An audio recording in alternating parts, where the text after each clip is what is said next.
Nunca pensé que mis propios hijos intentarían convertirme en un criminal internacional para salvar sus propias vidas. Pero esa mañana de marzo en el aeropuerto de Madrid, todo cambió para siempre. Antes de continuar, suscríbete al canal, activa la campanita porque todos los días tenemos nuevas historias. Deja tu like y cuéntanos en los comentarios desde qué ciudad nos estás viendo. Me llamo Andrés Vidal Moreno, tengo 64 años y durante toda mi vida me consideré un padre ejemplar. Trabajé incansablemente como empresario durante 40 años para darles a mis hijos Pablo, de 32 años, y Marcos, de 29, todo lo que yo nunca tuve. Pensé que había criado a dos hombres honorables, responsables, dignos de mi orgullo y mi herencia. Qué equivocado estaba. Era el 15 de marzo de 2024, un viernes que debería haber sido el inicio de unas vacaciones familiares de ensueño. Había gastado exactamente 247 euros en lo que sería nuestro viaje más lujoso juntos. 3 semanas en Estados Unidos, volando en primera clase con Iberia, hospedándonos en el Four Seasons de Miami y el Ritz-Carlton de Orlando. No había escatimado en gastos porque quería celebrar mi jubilación reciente y, sinceramente, demostrarles a mis hijos cuánto los amaba y valoraba nuestra unión familiar. Recuerdo vívidamente cada detalle de esa mañana. Pablo llegó a mi casa en Pozuelo de Alarcón a las 6:30, conduciendo el Mercedes clase C que le había regalado el año anterior. Marcos llegó poco después en su Audi A4, también regalo mío. Los vi intercambiar miradas extrañas cuando pensaron que no los observaba, pero en ese momento lo atribuí a nervios por el viaje. ¡Qué ingenuo fui! «Papá, nosotros nos encargamos del equipaje», había insistido Pablo, con una sonrisa que ahora, recordándola, me parece forzada y siniestra. «Tú solo relájate y disfruta. Te lo mereces después de tantos años trabajando». Marcos asintió efusivamente, casi demasiado entusiasmado por algo tan simple como hacer maletas. Durante el trayecto al aeropuerto de Madrid-Barajas, charlamos sobre los planes, South Beach, los parques temáticos, quizás un crucero por el Caribe. Ellos parecían emocionados, pero había algo en sus voces, una tensión sutil que no lograba identificar. Pablo conducía más rápido de lo usual, y Marcos no dejaba de revisar su teléfono móvil cada pocos minutos. Llegamos a la Terminal 4 a las 8:30 de la mañana. El aeropuerto bullía de actividad típica de un viernes. Familias preparándose para vacaciones, ejecutivos corriendo hacia vuelos de negocios, el eco constante de anuncios en español e inglés. Nuestro vuelo IB6-51, con destino a Miami, estaba programado para las 11:15. En el mostrador de facturación de primera clase, observé cómo Pablo se encargó personalmente de entregar mi equipaje. «Déjame a mí, papá», dijo cuando intenté ayudar. «Es lo mínimo que podemos hacer por ti». La empleada, una mujer joven llamada Carmen según su identificación, nos atendió con la deferencia típica hacia pasajeros de primera clase. Todo parecía normal, rutinario, perfecto. Después de pasar el control de seguridad, nos dirigimos a la sala VIP. Yo pedí un café cortado y un croissant, mientras mis hijos optaron por zumo de naranja. Durante la siguiente hora, charlamos sobre pequeñeces, el clima en Miami, los restaurantes que habíamos reservado, las excursiones planificadas. Pero notaba que Pablo consultaba su reloj constantemente, y Marcos parecía inquieto, moviéndose en su asiento como si esperara algo específico. A las 10:45 anunciaron el embarque para nuestro vuelo. Nos dirigimos hacia la puerta B32, y fue entonces cuando todo cambió. Estábamos sentados en la zona de espera, yo revisando por última vez los documentos del viaje, cuando mi teléfono móvil comenzó a sonar. El número era desconocido, con prefijo de Madrid. Normalmente no respondo llamadas de números que no reconozco, especialmente cuando estoy a punto de viajar, pero algo me impulsó a contestar. Quizás fue intuición, quizás destino. «Diga», respondí, alejándome ligeramente de mis hijos. La voz al otro lado era masculina, tensa, casi susurrando. «Señor Vidal, soy Ricardo Mendoza Ibáñez. Necesita irse del aeropuerto ahora. Vaya al baño más cercano. No diga nada a sus hijos. Su vida está en peligro. Mi sangre se heló. ¿Quién es usted? ¿Cómo conoce mi nombre? Era socio de Pablo y Marcos en algunos negocios. Por favor, confíe en mí. Vaya al baño inmediatamente. Le explico todo allí. Es cuestión de vida o muerte. La urgencia en su voz era palpable, real, aterradora. Miré hacia mis hijos, que seguían sentados aparentemente tranquilos, pero algo en sus posturas me pareció demasiado rígido, demasiado expectante. Disculpadme un momento, les dije con la voz más natural que pude fingir. Voy al servicio antes del embarque. Pablo levantó la vista rápidamente. ¿Estás bien, papá? Perfectamente, solo necesidad fisiológica. Vuelvo enseguida. Mientras caminaba hacia los servicios, sentía las piernas temblorosas y el corazón acelerado. ¿Qué podía estar pasando? ¿Quién era este Ricardo Mendoza? ¿Por qué mis hijos nunca me habían mencionado ese nombre? El aeropuerto de repente me parecía diferente, amenazante. Cada rostro podía ser el de un enemigo, cada sonido amplificado por mi paranoia creciente. Sin embargo, algo profundo en mi interior me decía que debía seguir esa llamada, que mi instinto de supervivencia había despertado después de décadas dormido. No sabía que en los próximos minutos descubriría la traición más dolorosa de mi vida. Entré en los servicios con el corazón martilleando en mi pecho, como si fuera a estallar.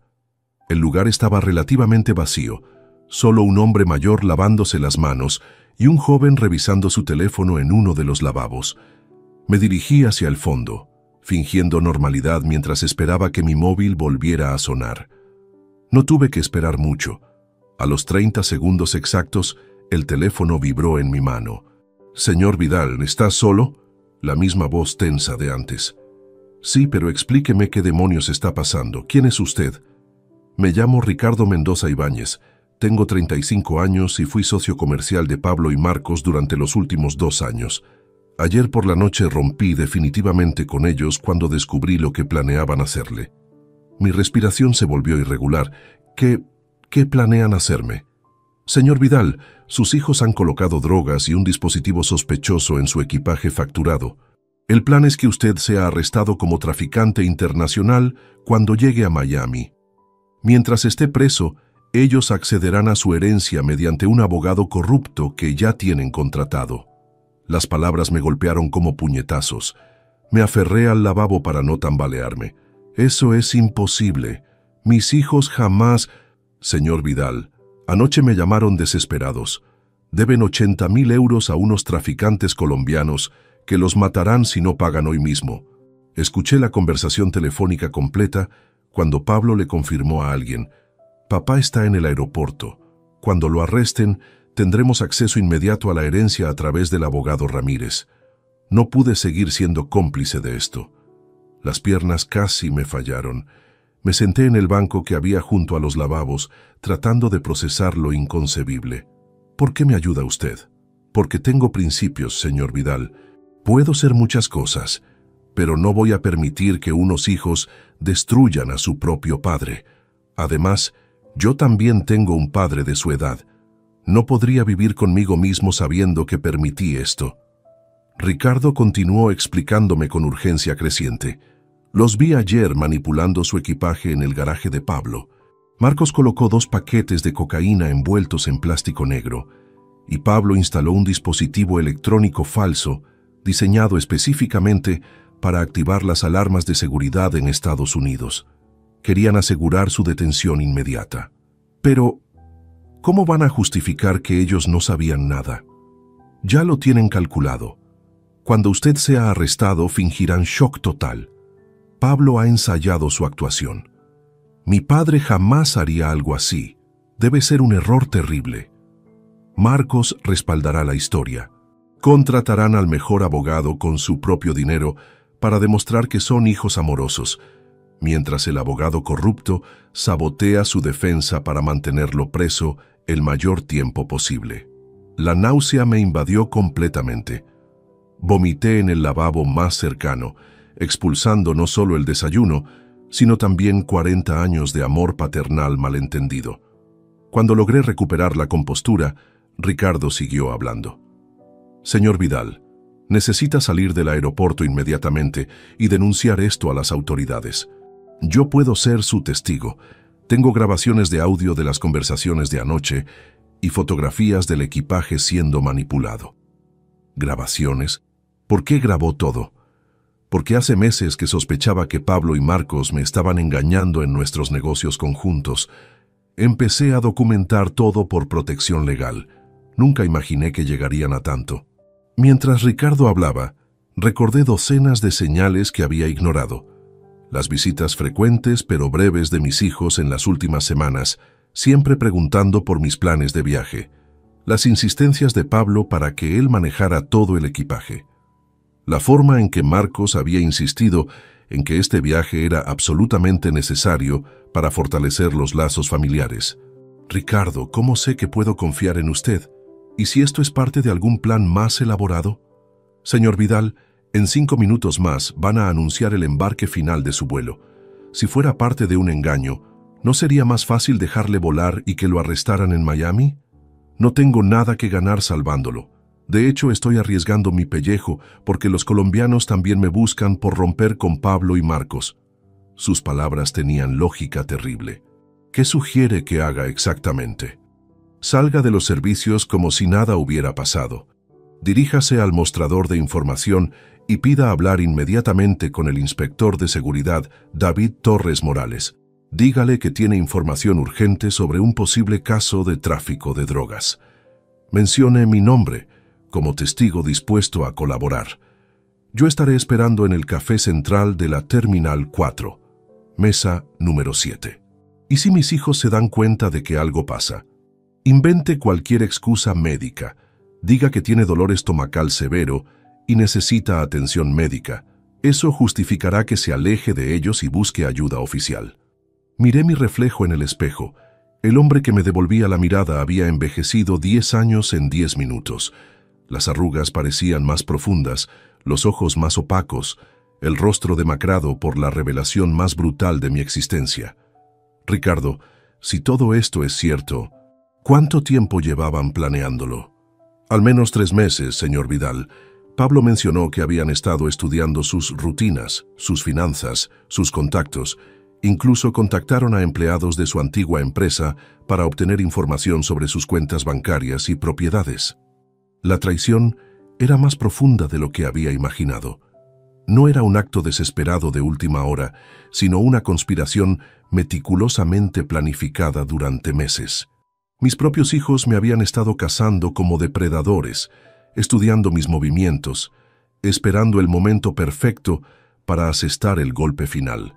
Una última pregunta, Ricardo.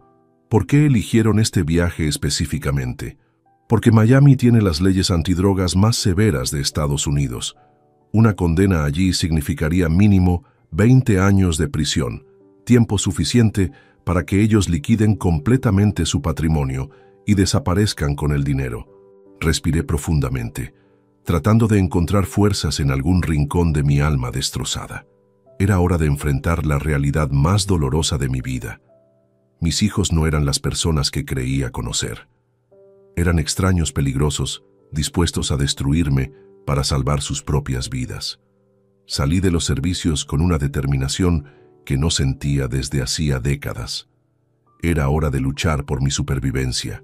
Salí de los servicios con las piernas temblorosas, pero con una determinación férrea creciendo en mi pecho. Cada paso hacia mis hijos se sentía como caminar sobre cristales rotos, sabiendo que detrás de sus rostros familiares se escondían 2 desconocidos capaces de la traición más vil imaginable.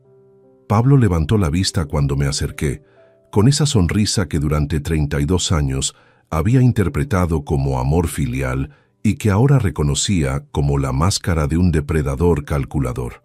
¿Todo bien, papá? Te veo un poco pálido. Me duele el estómago, mentí llevándome la mano al abdomen. Creo que el desayuno me cayó mal. Voy a buscar un farmacia o algo para el dolor. Marcos se incorporó inmediatamente, con expresión de falsa preocupación. Te acompaño, papá. No deberías andar solo si te sientes mal. No, no hace falta.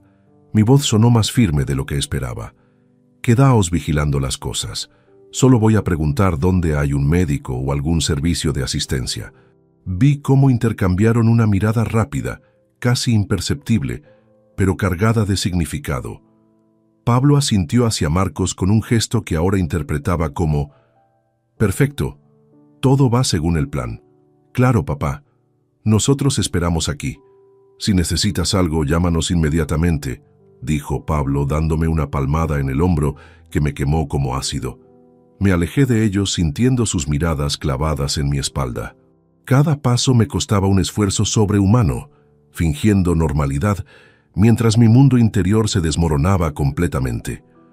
Durante 40 años había trabajado día y noche para construir un patrimonio que ahora descubría estaba siendo sistemáticamente saqueado por mis propios herederos. Localicé el mostrador de información cerca de la puerta de embarque C-15.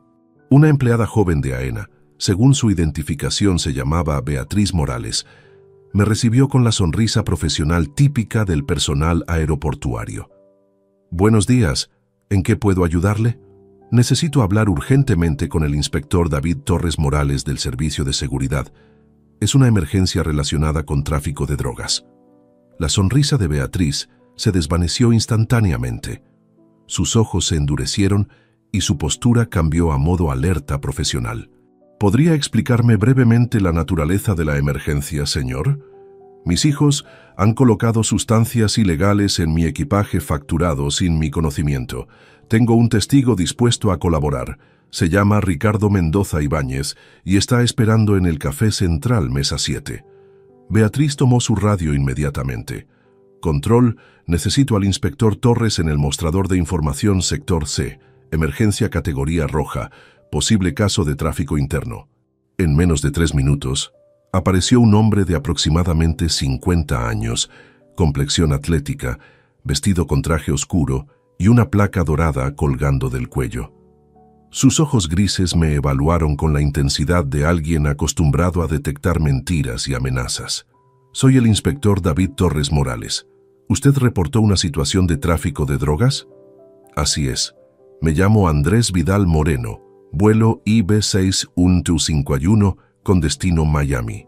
Acabo de descubrir que mis hijos Pablo y Marcos Vidal Ruiz han colocado cocaína y un dispositivo sospechoso en mi maleta facturada, con la intención de que sea arrestado al llegar a Estados Unidos».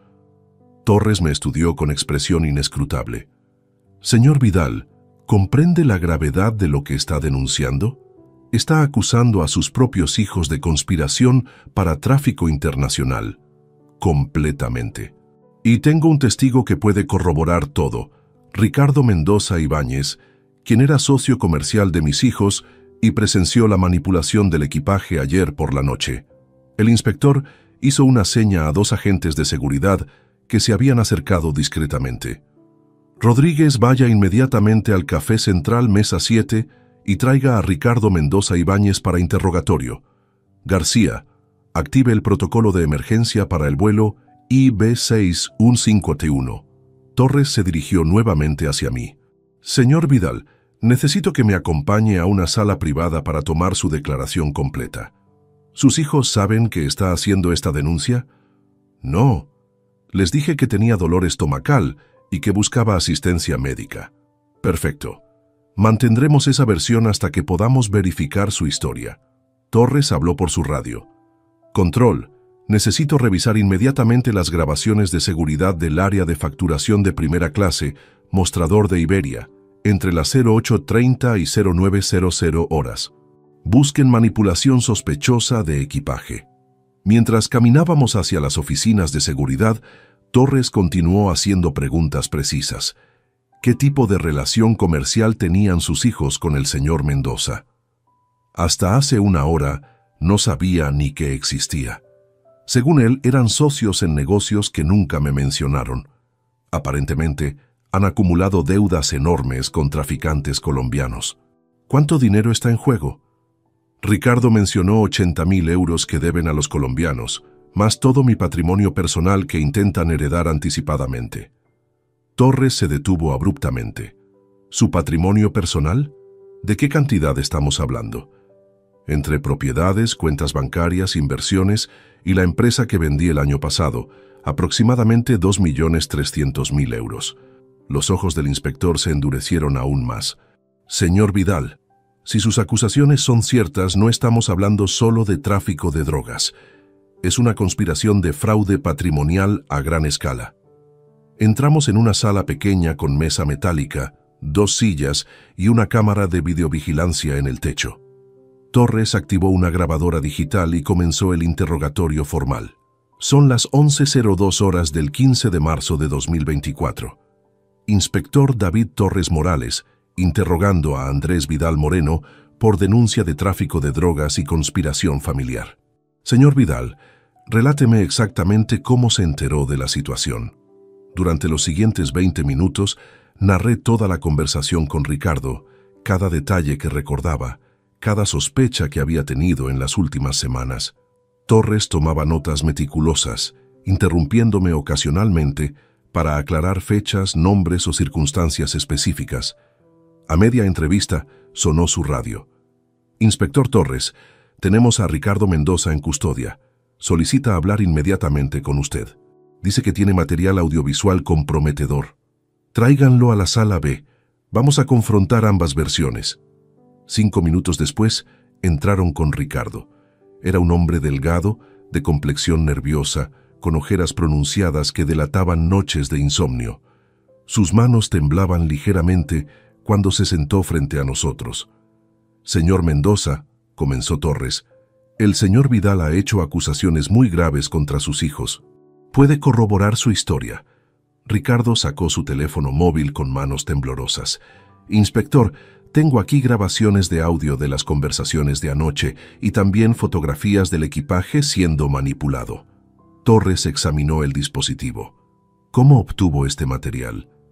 Hace meses que Pablo y Marcos me estaban estafando en nuestros negocios conjuntos. Empecé a grabar todo como protección legal.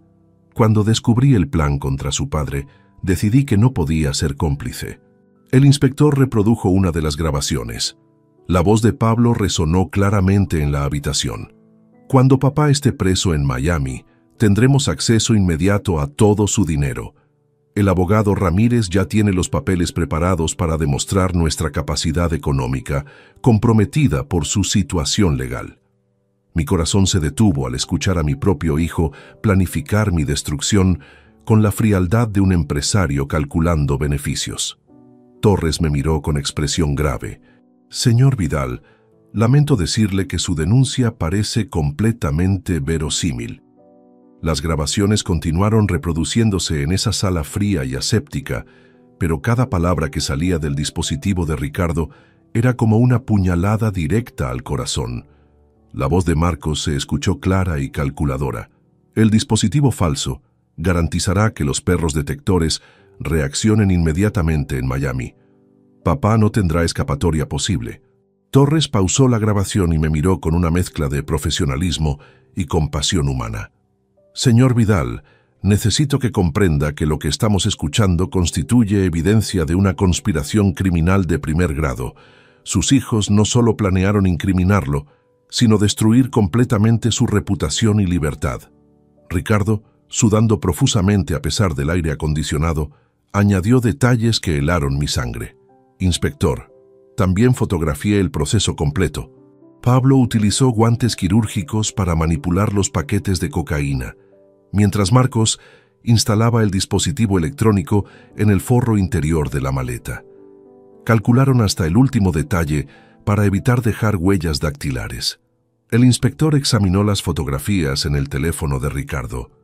Incluso desde mi posición, alcancé a ver imágenes borrosas pero inequívocas de mis hijos trabajando meticulosamente sobre mi equipaje, en lo que parecía ser el garaje de Pablo. La realidad superaba mis peores pesadillas. ¿A qué hora exactamente ocurrió esta manipulación?, preguntó Torres. Ayer jueves 14 de marzo, aproximadamente a las 10 de la noche. Pablo me había citado en su casa, supuestamente para discutir la liquidación de nuestros negocios conjuntos. Cuando llegué, encontré a ambos hermanos preparando la trampa final. Torres tomó su radio nuevamente. Control, Necesito que revisen inmediatamente el equipaje facturado del pasajero Andrés Vidal Moreno, vuelo IB6-151. Utilicen detectores de explosivos y sustancias químicas. Protocolo de máxima alerta. La respuesta llegó en menos de 2 minutos. Inspector Torres, hemos localizado el equipaje. Los detectores muestran anomalías significativas. Solicitamos evacuación parcial del área de embarque como medida preventiva. Mi mundo se tambaleó completamente. Durante 64 años, había confiado en que la familia era sagrada, inquebrantable, el núcleo fundamental de cualquier existencia digna. En una sola mañana, esa creencia se había desmoronado como un castillo de naipes bajo una tormenta devastadora. «Ricardo», dije con voz quebrada, «¿cuánto tiempo llevaban planeando esto?» «Señor Vidal, desde que supe de su jubilación en diciembre pasado. Pablo mencionó que era la oportunidad perfecta porque usted tendría tiempo y dinero disponible para viajar, lo que facilitaría el plan.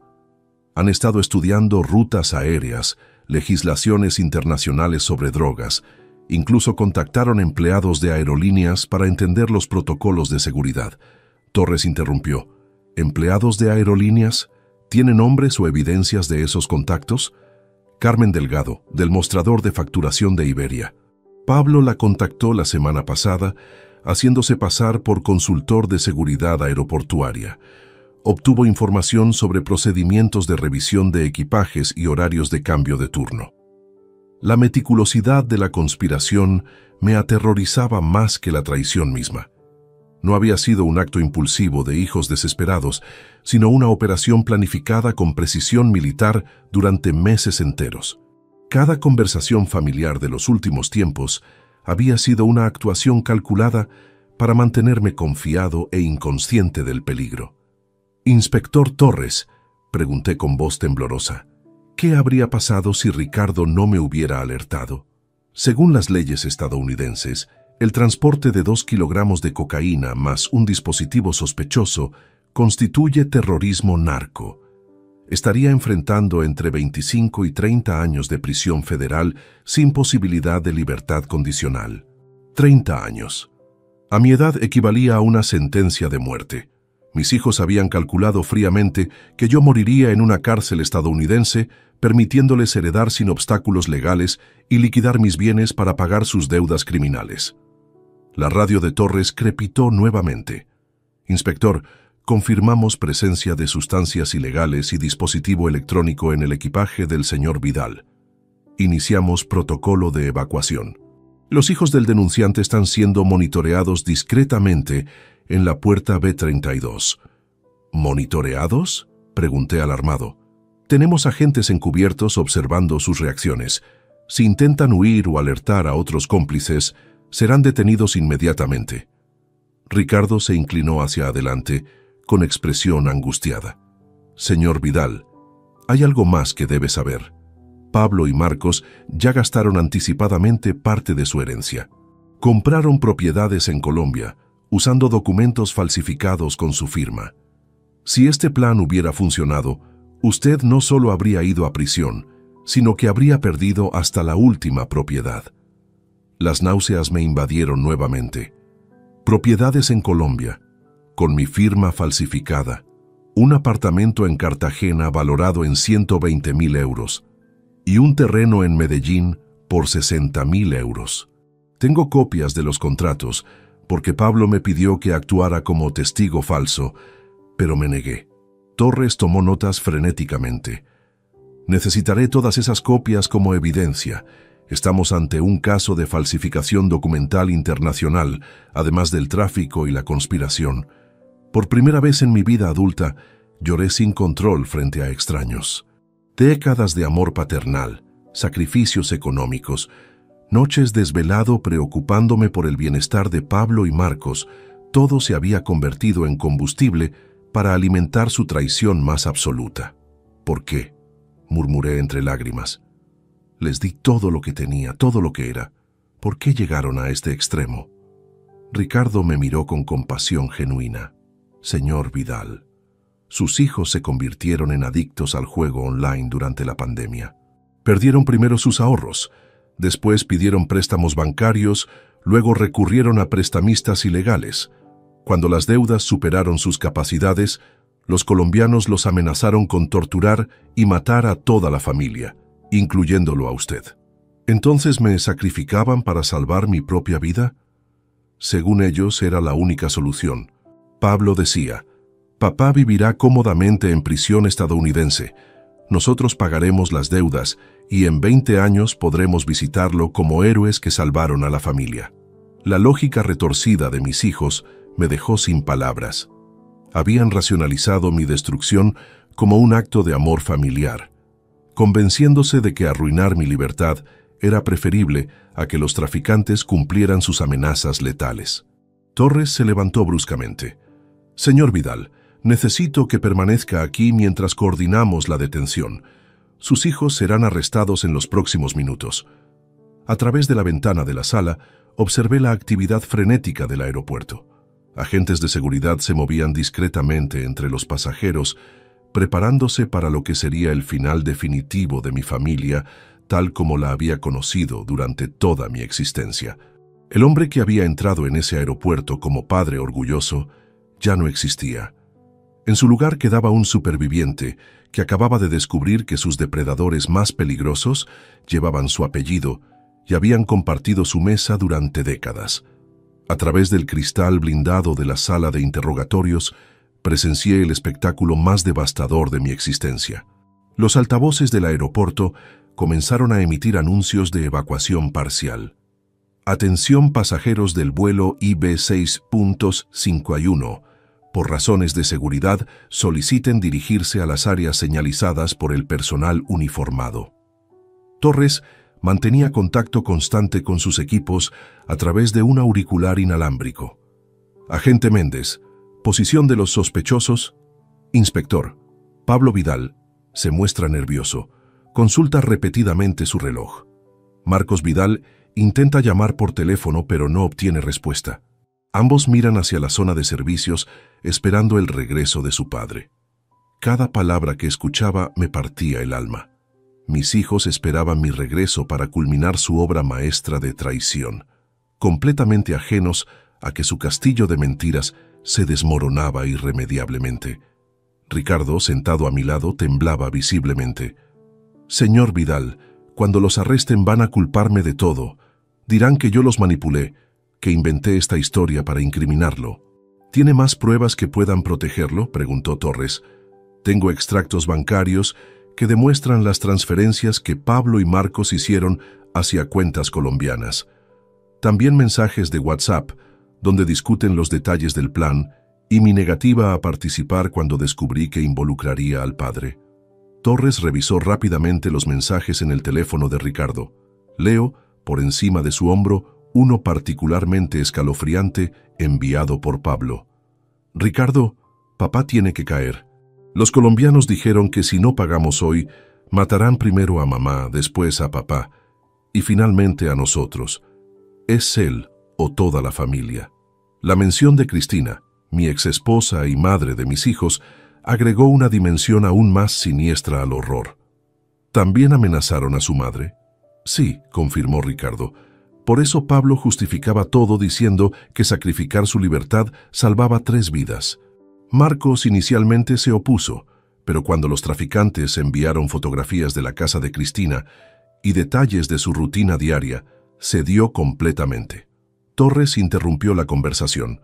Movimiento en la puerta B32. Los sospechosos abandonan sus asientos y se dirigen hacia el mostrador de información.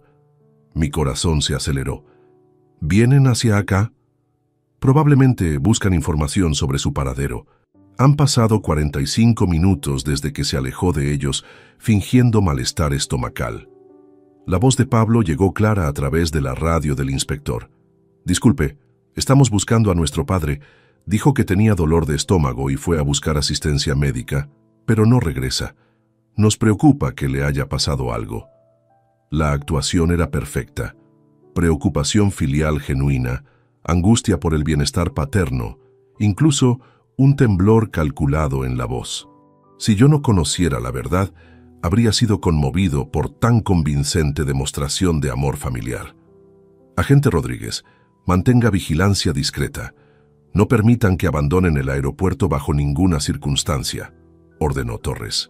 En ese momento, la puerta de nuestra sala se abrió bruscamente. Entró un técnico especialista en explosivos, completamente equipado con traje protector y llevando una maleta metálica.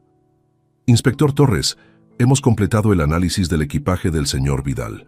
Confirmamos 2 kilogramos de cocaína pura con pureza del 92%, más un dispositivo electrónico diseñado para simular componentes explosivos sin serlo realmente. Mostró fotografías detalladas de mi maleta abierta. Los paquetes blancos estaban perfectamente camuflados entre mi ropa y el dispositivo falso había sido instalado profesionalmente en el forro interno, invisible para cualquier inspección casual.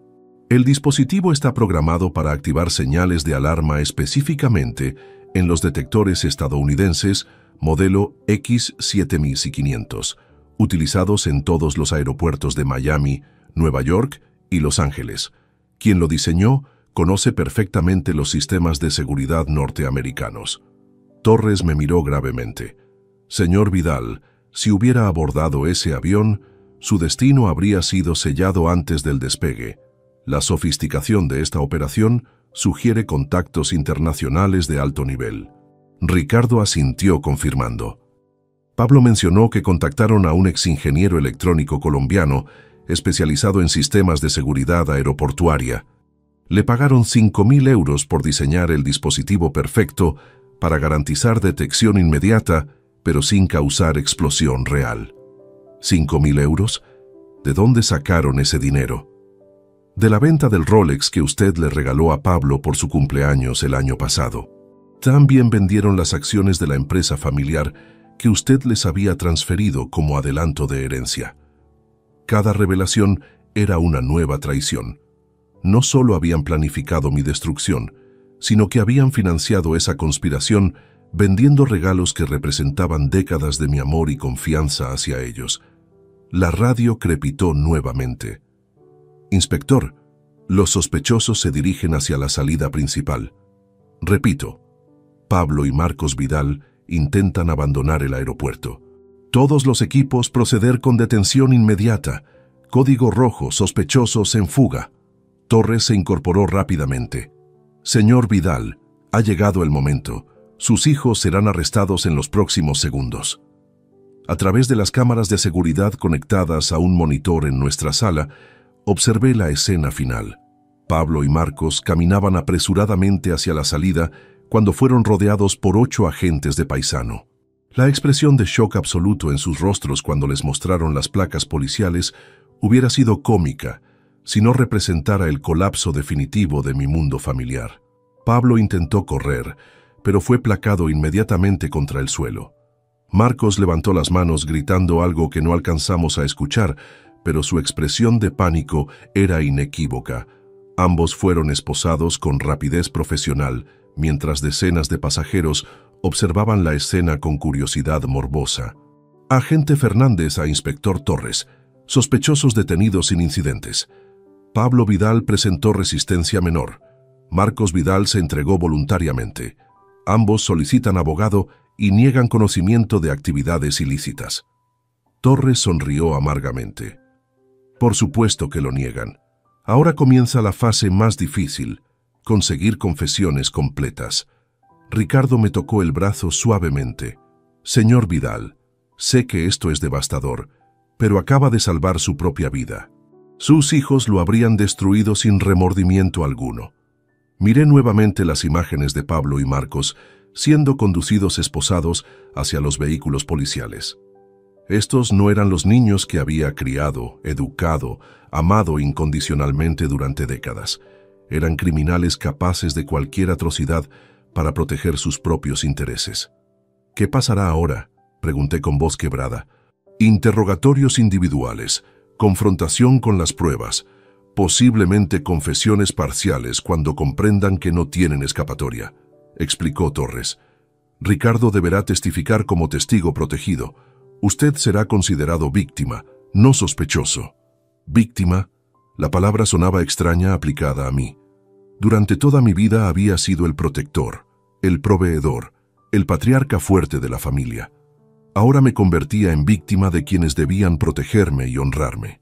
Señor Vidal, añadió Torres con tono más personal, en mis 20 años como inspector de seguridad aeroportuaria he visto muchos casos de traición familiar, pero nunca con este nivel de crueldad calculada. Sus hijos no actuaron por desesperación momentánea, sino por codicia planificada. Mientras los vehículos policiales se alejaban llevándose a Pablo y Marcos hacia su destino carcelario, comprendí que el hombre que había despertado esa mañana emocionado por unas vacaciones familiares había muerto definitivamente. En su lugar nacía un superviviente que tendría que reconstruir completamente su existencia sin la familia que había sido su razón de vivir durante 6 décadas.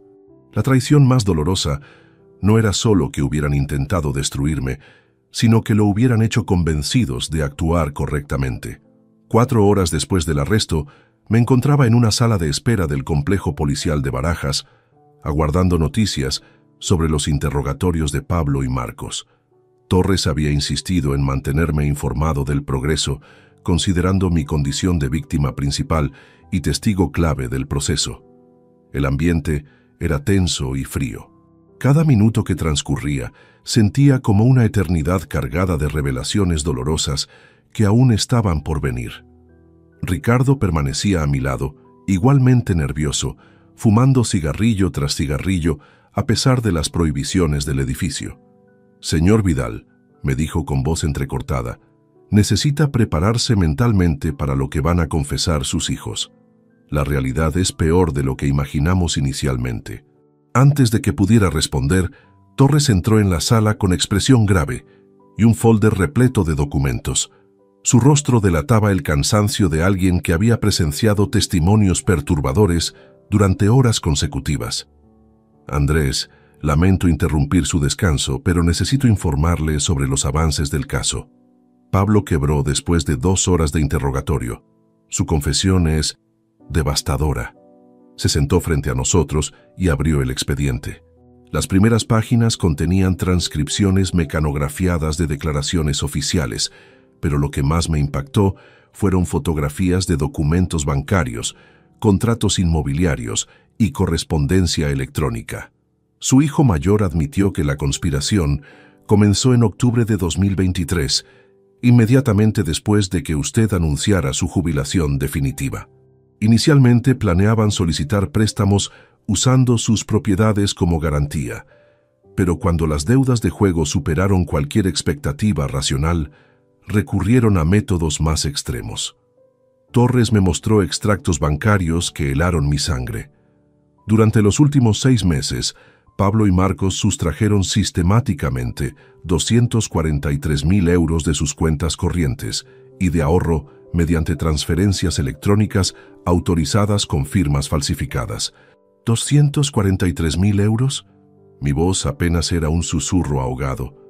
Esa cantidad incluye la liquidación completa de su plan de pensiones privado, la venta no autorizada de acciones en bolsa y préstamos hipotecarios contra sus propiedades inmobiliarias sin su conocimiento. Ricardo confirmó con gestos sombríos. Yo ayudé inadvertidamente facilitando contactos bancarios corruptos que validaron las firmas falsas. Cuando descubrí la magnitud del fraude, ya era demasiado tarde para revertir las transacciones. Torres continuó revelando detalles escalofriantes. Pablo confesó que contactaron a un falsificador profesional llamado Enrique Navarro Castillo, especializado en documentación bancaria fraudulenta. Le pagaron 15.000 euros por crear copias perfectas de su firma y documentos de identidad. ¿15.000 euros de mi propio dinero robado? Exactamente. Utilizaron sus fondos sustraídos para financiar el aparato criminal destinado a robarle aún más dinero. Es un ciclo de parasitismo financiero absolutamente despiadado. Las manos me temblaban incontrolablemente mientras procesaba la información.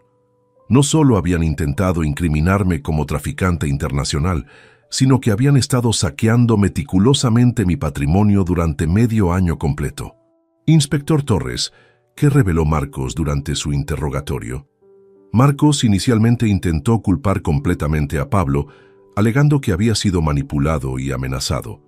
Sin embargo, cuando le mostramos las pruebas documentales, incluyendo mensajes de texto, donde él mismo proponía estrategias específicas de fraude, su versión cambió radicalmente. Torres sacó su teléfono y reprodujo una grabación de audio. Esta es parte de la confesión de Marcos hace una hora. La voz quebrada de mi hijo menor resonó en la habitación. Papá nunca habría entendido la situación. Los colombianos no amenazaban solo con matarnos a nosotros, sino torturar primero a mamá delante suyo para que sufriera viendo su dolor antes de ejecutarlo. Era mejor que fuera a prisión estadounidense, donde estaría seguro, alimentado, con atención médica, que verlo morir torturado en Madrid. Mis ojos se llenaron de lágrimas involuntarias. Marcos había racionalizado mi destrucción como un acto de protección paternal, convenciéndose genuinamente de que arruinar mi libertad equivalía a salvar mi vida. ¿Mencionó algo sobre su madre? ¿Cristina está realmente amenazada?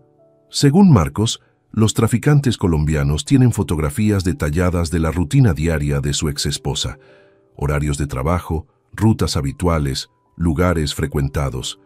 Aparentemente, la utilizan como herramienta de presión psicológica contra sus hijos. Ricardo intervino. Señor Vidal, yo mismo vi esas fotografías. Los colombianos son profesionales del chantaje emocional. Saben que amenazar directamente a los deudores es menos efectivo que amenazar a sus seres queridos. Torres prosiguió con revelaciones aún más perturbadoras. Pablo también confesó que habían establecido contacto con un abogado corrupto en Miami llamado Fernando Jiménez Herrera, especializado en casos de narcotráfico. El plan era que Jiménez saboteara deliberadamente su defensa legal para garantizar una condena larga, mientras ellos accedían a su herencia mediante poderes notariales falsos. ¿Cuánto le habían pagado a ese abogado? 30.000 euros por adelantado, más otros 50.000 euros prometidos una vez completada la operación, dinero que, por supuesto, provenía de sus cuentas bancarias saqueadas. La dimensión internacional de la conspiración me dejó completamente abrumado. No era simplemente una traición familiar impulsiva, sino una red criminal sofisticada que abarcaba 3 países diferentes y múltiples especialistas en fraude profesional. Inspector, ¿qué sucederá con mis finanzas? ¿Es posible recuperar lo robado? Hemos iniciado procesos de embargo preventivo sobre todas las propiedades adquiridas por sus hijos con dinero sustraído. El apartamento en Cartagena y el terreno en Medellín serán confiscados y subastados para reintegrar fondos a su patrimonio.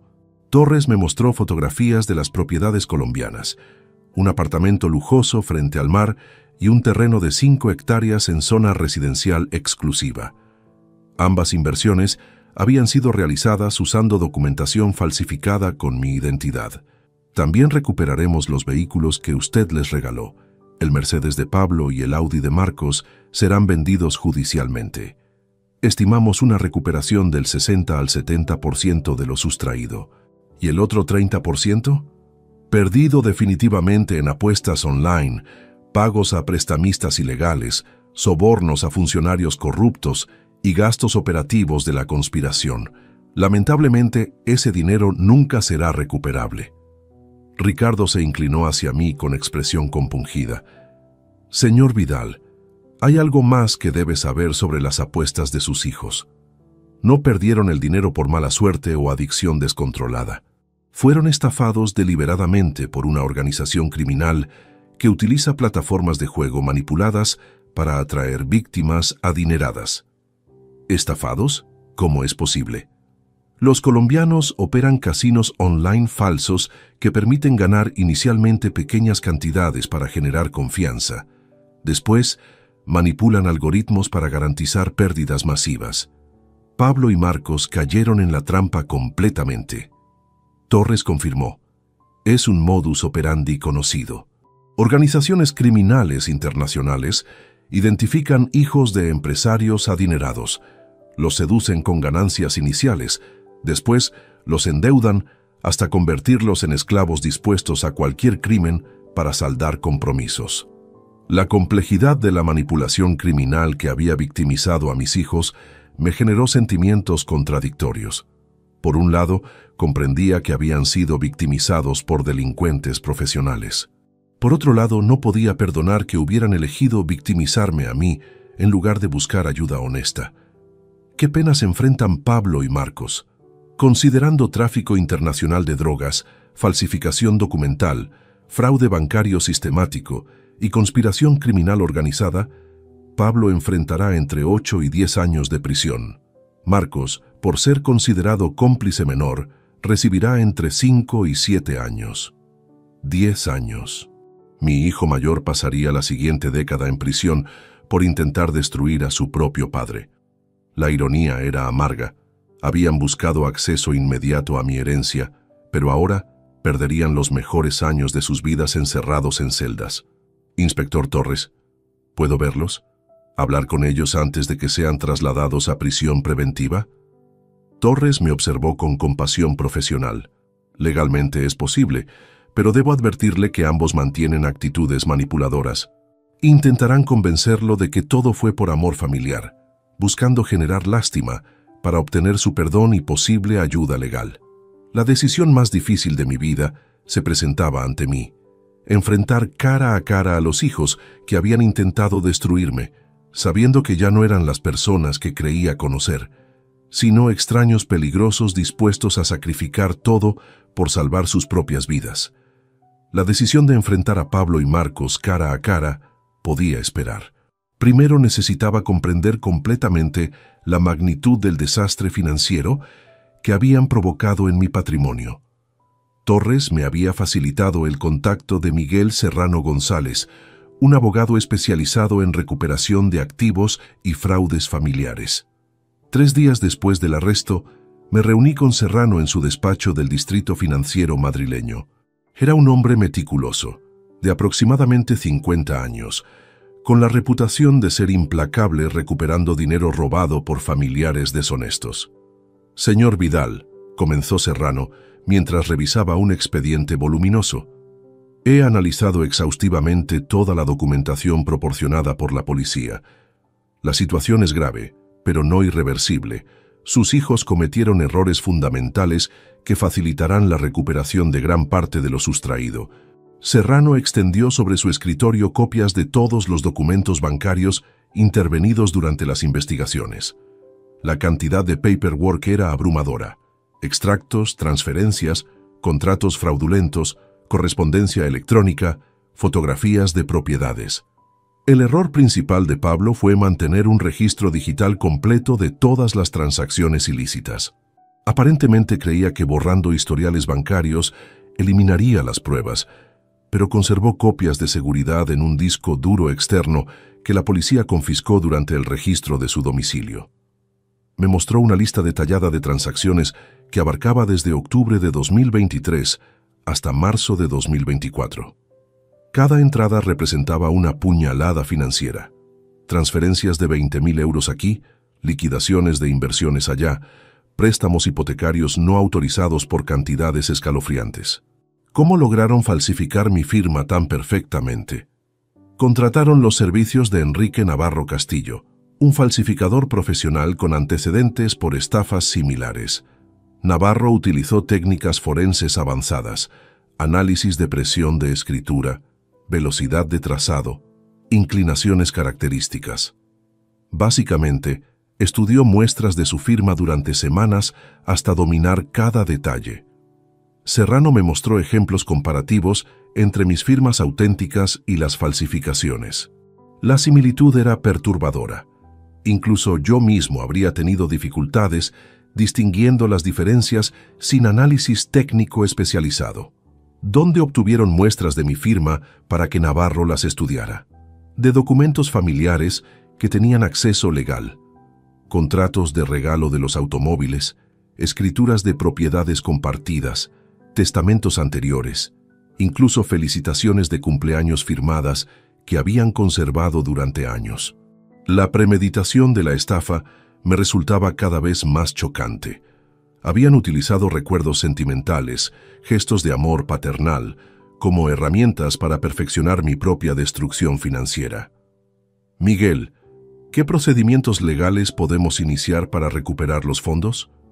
Primero, embargo preventivo de todas las propiedades adquiridas con dinero sustraído. Segundo, anulación de todos los contratos firmados fraudulentamente. Tercero, demanda civil por daños y perjuicios que incluya intereses, costos legales y compensación por angustia emocional. Serrano sacó una calculadora y comenzó a trabajar con cifras. Estimamos recuperación del 75% del patrimonio sustraído, aproximadamente 180.000 euros, más las propiedades colombianas valoradas en otros 180.000 euros. ¿Y los vehículos que les regalé? El Mercedes de Pablo será subastado judicialmente la próxima semana. Valor estimado de mercado, 42.000 euros. El Audi de Marcos tiene un embargo preventivo, valuación aproximada de 38.000 euros. Mientras Serrano desglosaba números y procedimientos legales, mi teléfono móvil comenzó a sonar insistentemente. El identificador mostraba Cristina, mi exesposa y madre de Pablo y Marcos. Disculpe un momento, Miguel, es la madre de mis hijos. Respondí con cierta aprensión. Hola, Cristina. Su voz sonaba quebrada, devastada. Andrés, acabo de enterarme de todo. La policía vino a interrogarme esta mañana. No puedo creer lo que Pablo y Marcos intentaron hacerte. ¿Te interrogaron? ¿Por qué? Necesitaban confirmar si yo tenía conocimiento de la conspiración o si había sido amenazada realmente por los traficantes colombianos. Andrés, estoy en shock completo. Nuestros hijos se convirtieron en criminales sin que nos diéramos cuenta. Serrano me indicó discretamente que activara el altavoz para que pudiera escuchar la conversación, considerando que Cristina podría proporcionar información adicional relevante para el caso. Cristina, ¿sabías algo sobre las deudas de juego o los problemas con los colombianos? Nada específico, pero ahora comprendo señales que ignoré. Pablo me pidió dinero prestado 3 veces en los últimos meses, siempre con excusas sobre inversiones temporales o oportunidades de negocio urgentes. Le di un total de 15.000 euros sin hacer preguntas. Serrano tomó notas mientras Cristina continuaba revelando detalles. Marcos también cambió su comportamiento últimamente. Parecía nervioso, paranoico, constantemente mirando por encima del hombro como si alguien lo siguiera. Cuando le pregunté qué le pasaba, decía que estaba estresado por el trabajo. ¿Recibiste alguna amenaza directa de los colombianos? No directamente, pero hace 2 semanas encontré mi automóvil con una rueda pinchada 3 días consecutivos. Pensé que era vandalismo aleatorio, pero ahora me pregunto si era intimidación calculada. Serrano intervino. Señora Cristina, soy Miguel Serrano, abogado de su exesposo.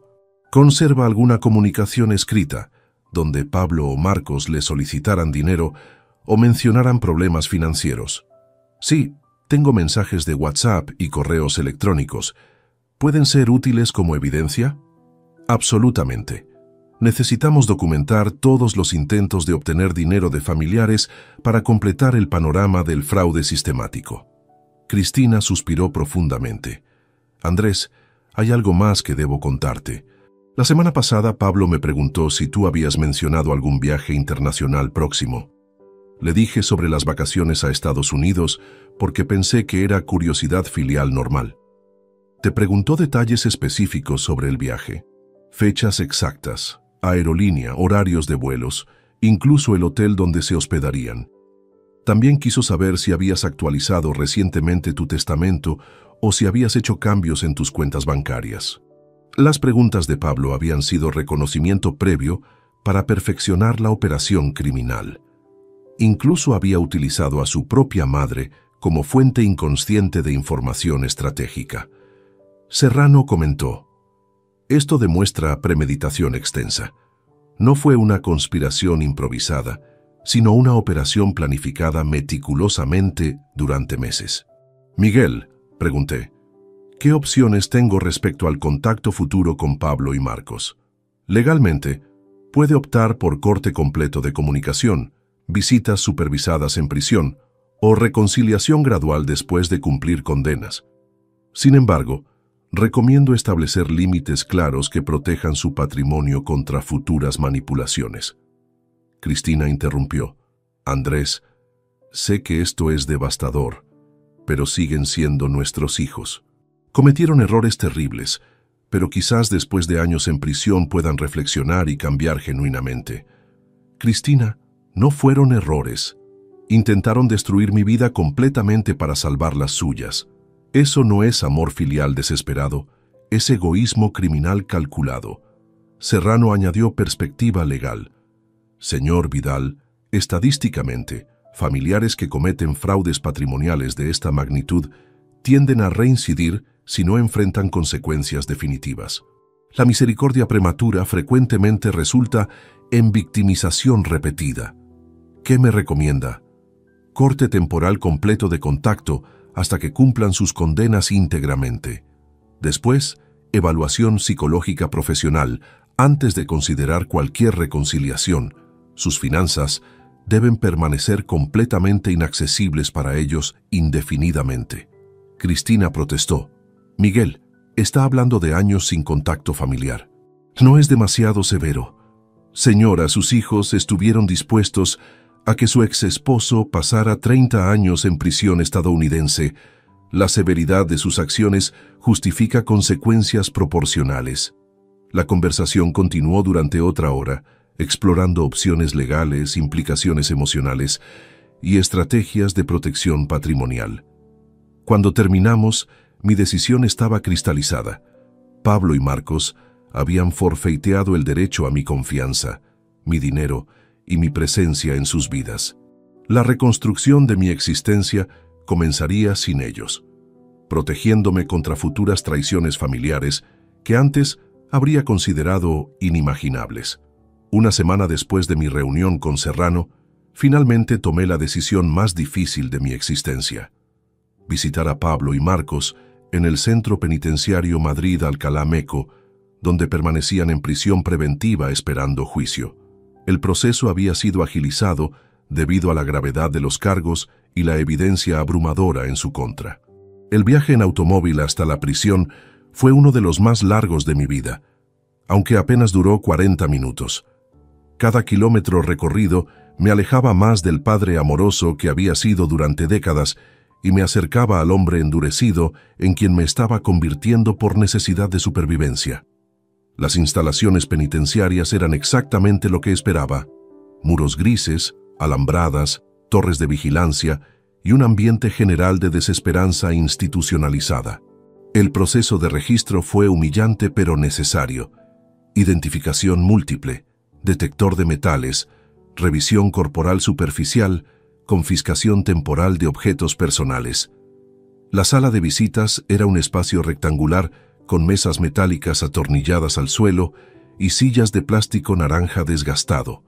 Fluorescentes parpadeantes creaban una iluminación artificial que hacía palidecer los rostros más saludables. El olor a desinfectante industrial mezclado con sudor humano creaba una atmósfera opresiva y claustrofóbica. Decidí comenzar con Pablo, el cerebro de la operación, según las confesiones policiales. Cuando lo trajeron esposado y vestido con uniforme carcelario gris, apenas reconocí al hombre elegante que había conocido toda mi vida. Su rostro demacrado, ojeras pronunciadas y cabello desgreñado revelaban el impacto psicológico de 7 días encarcelado. «Papá», dijo con voz quebrada al sentarse frente a mí separados por la mesa metálica, «gracias por venir. Sabía que no me abandonarías completamente». Sus palabras me produjeron una mezcla de náusea y furia contenida. Incluso después de intentar destruir mi vida, conservaba la arrogancia de esperar mi apoyo incondicional, basado en vínculos familiares que él mismo había destrozado definitivamente. «Pablo, no vine aquí como tu padre. Vine como la víctima de tu conspiración criminal, para escuchar personalmente qué justificaciones tienes para haber intentado arruinar mi existencia».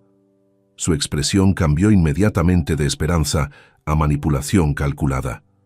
Reconocí esa mirada, la misma que utilizaba de niño cuando era descubierto en mentiras y buscaba evitar castigos mediante lágrimas y promesas vacías. «Papá, todo lo que hicimos fue para proteger a la familia. Los colombianos iban a matarnos a todos, incluyéndote a ti. Pensamos que era mejor que estuvieras seguro en una prisión estadounidense que muerto y torturado en Madrid. ¿Seguro en prisión? Pablo, 30 años de cárcel a mi edad equivale a una sentencia de muerte. Calculaste mente que moriría encerrado para que pudieras heredar sin esperar mi fallecimiento natural. No, nunca pensamos que morirías allí. El plan era sacarte después de unos años, cuando hubiéramos pagado las deudas y todo se hubiera calmado. Su mentira era tan descarada que resultaba ofensiva a mi inteligencia. Pablo, tengo grabaciones donde discutes con Marcos sobre liquidar completamente mi patrimonio. Mencionas específicamente que 30 años es tiempo suficiente para que no quede nada cuando salga, si es que sale vivo. La confrontación directa con evidencia irrefutable lo descompuso visiblemente.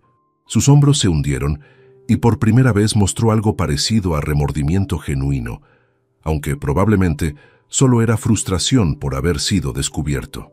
Papá, estábamos desesperados. Las amenazas eran reales. Te mostraron fotografías de mamá entrando y saliendo de casa. Conocían tu rutina diaria. Sabían dónde trabajaba, qué restaurantes frecuentabas. Y tu solución fue convertirme en el chivo expiatorio para salvar sus propias vidas. ¿No se les ocurrió buscar ayuda policial o simplemente confesarme la verdad? ¿Confesarte que habíamos perdido toda nuestra herencia en apuestas online? ¿Que debíamos 80.000 euros a traficantes colombianos? ¿Que habíamos robado tu dinero durante meses? Te habría matado la decepción.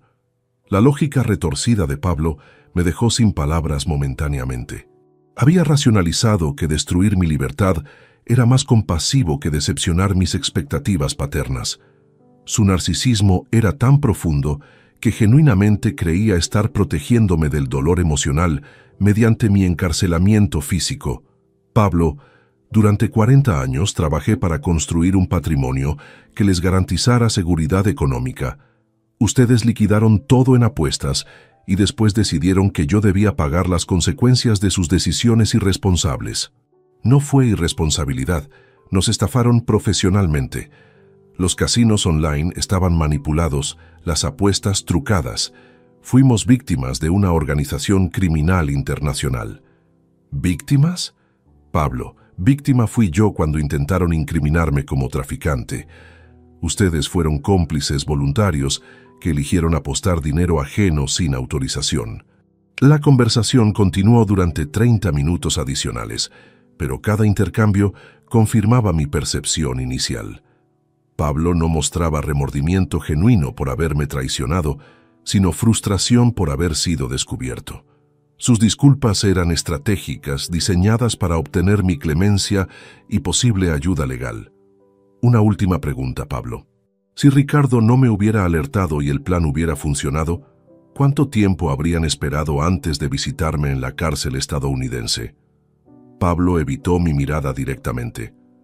Habríamos ido inmediatamente, papá. Los primeros en llegar. Mentira.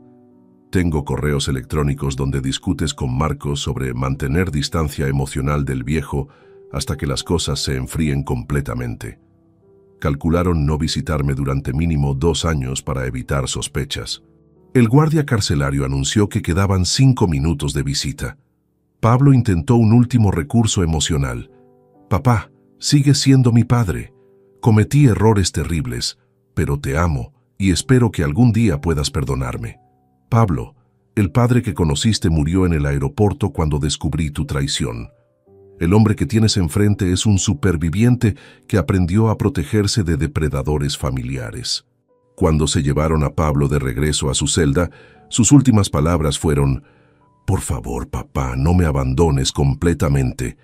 15 minutos después, trajeron a Marcos. Su aspecto era aún más deteriorado que el de Pablo, más delgado, más pálido, visiblemente aterrorizado por el ambiente carcelario. Sus manos temblaban constantemente y evitaba contacto visual directo. «Papá, lo siento muchísimo», comenzó inmediatamente. Pablo me convenció de que era la única solución. Yo no quería hacerte daño, pero tenía miedo de que los colombianos cumplieran sus amenazas. Marcos, ¿Quién tuvo la idea original de colocar drogas en mi equipaje? Fue Pablo, pero yo sugerí el dispositivo falso para garantizar detección inmediata. Pensé que era más humano que te arrestaran rápidamente en lugar de sufrir durante horas de interrogatorio. ¿Más humano? Marcos, intentaron arruinar mi reputación, mi libertad, mi patrimonio y mi vida. No hay nada humano en eso. Pero era para salvarte la vida, papá. Los colombianos dijeron que te torturarían delante nuestro si no pagábamos. Era mejor prisión que muerte. ¿Y por qué no vinieron a pedirme ayuda honestamente? ¿Por qué eligieron el robo y la traición en lugar de la comunicación familiar? Marcos finalmente mostró algo parecido a honestidad emocional, porque sabíamos que nos cortarías el apoyo económico permanentemente si descubrías que habíamos perdido todo apostando. Preferíamos ser criminales a ser desheredados. Su confesión sincera fue más devastadora que todas las mentiras de Pablo. Marcos admitía explícitamente que habían priorizado el acceso futuro a mi dinero por encima de mi bienestar inmediato. Marcos, ¿entiendes que precisamente por intentar evitar ser desheredados, terminaron perdiendo para siempre cualquier derecho a mi patrimonio y mi afecto? Sí, papá.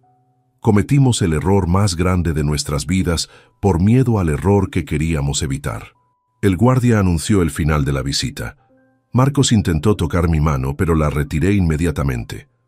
Papá, ¿hay alguna posibilidad de perdón en el futuro?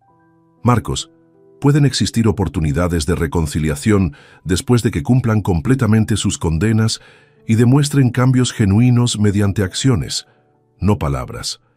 Pero mi confianza y mi dinero permanecerán inaccesibles para ustedes indefinidamente.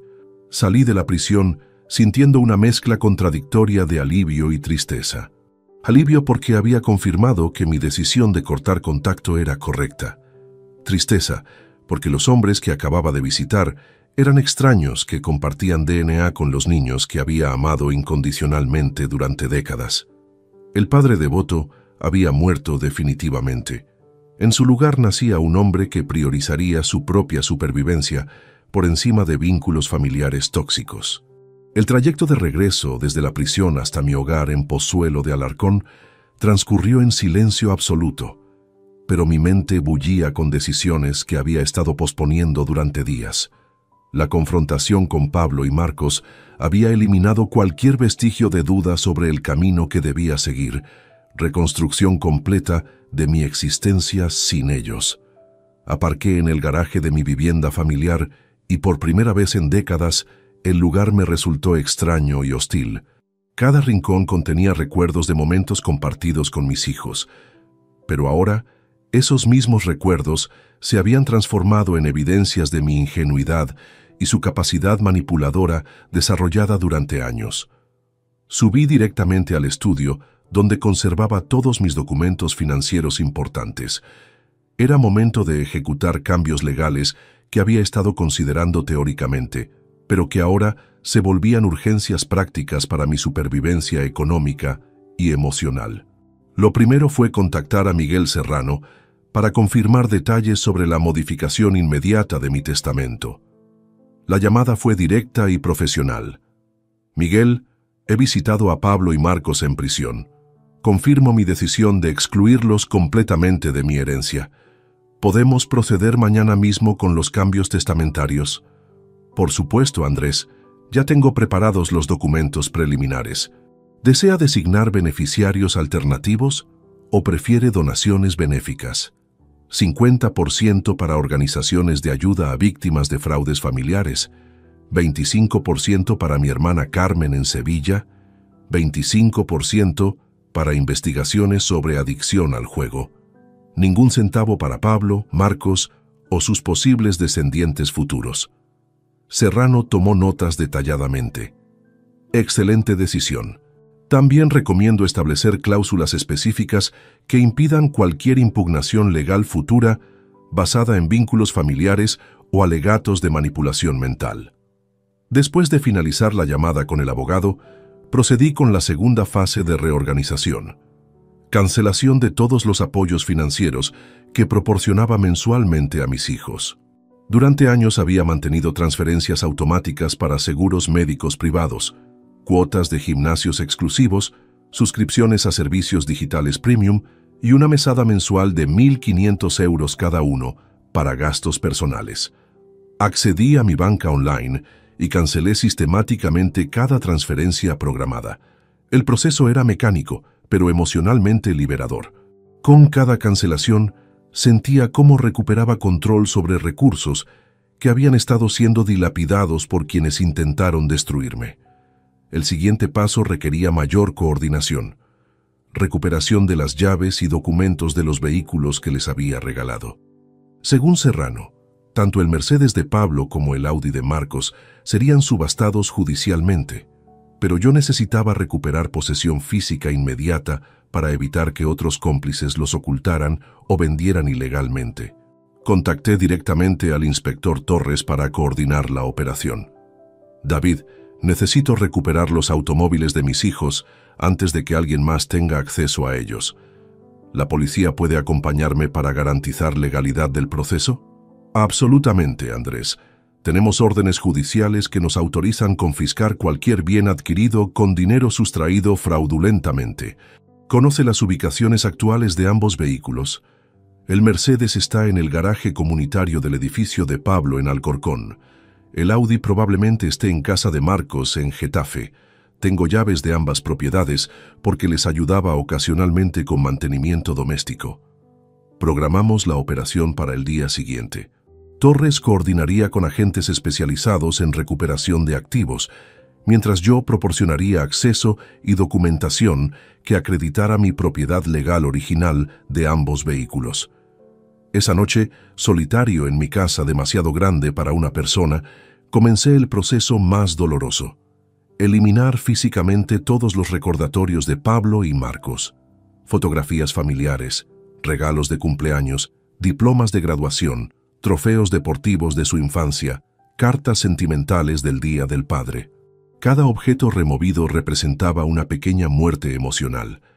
La fotografía de nuestras últimas Navidades juntos, donde todos sonreíamos genuinamente, ahora me parecía una parodia cruel.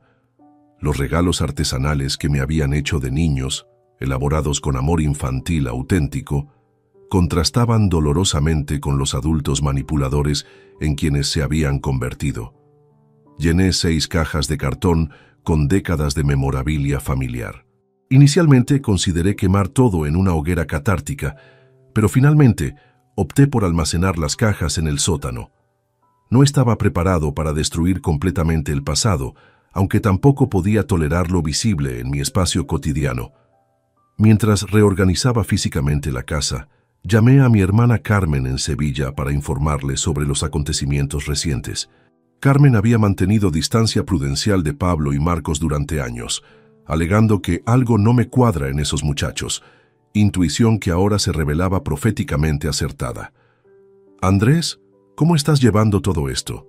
Me enteré por las noticias locales sobre el arresto. No podía creer que fueran capaces de tanto.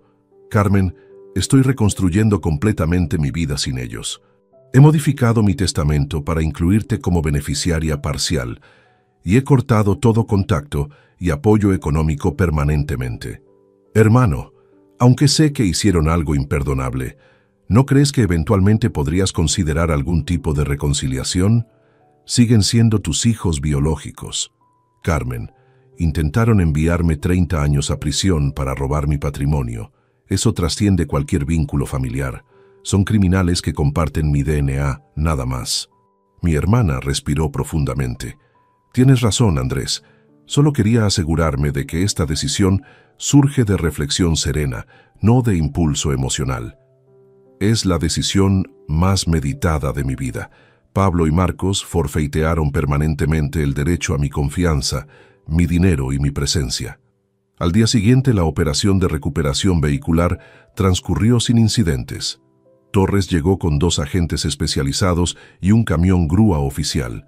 Primero nos dirigimos al edificio de Pablo en Alcorcón. El Mercedes estaba exactamente donde esperaba. Plaza de garaje número 23, impecablemente mantenido y brillando como si hubiera sido lavado recientemente.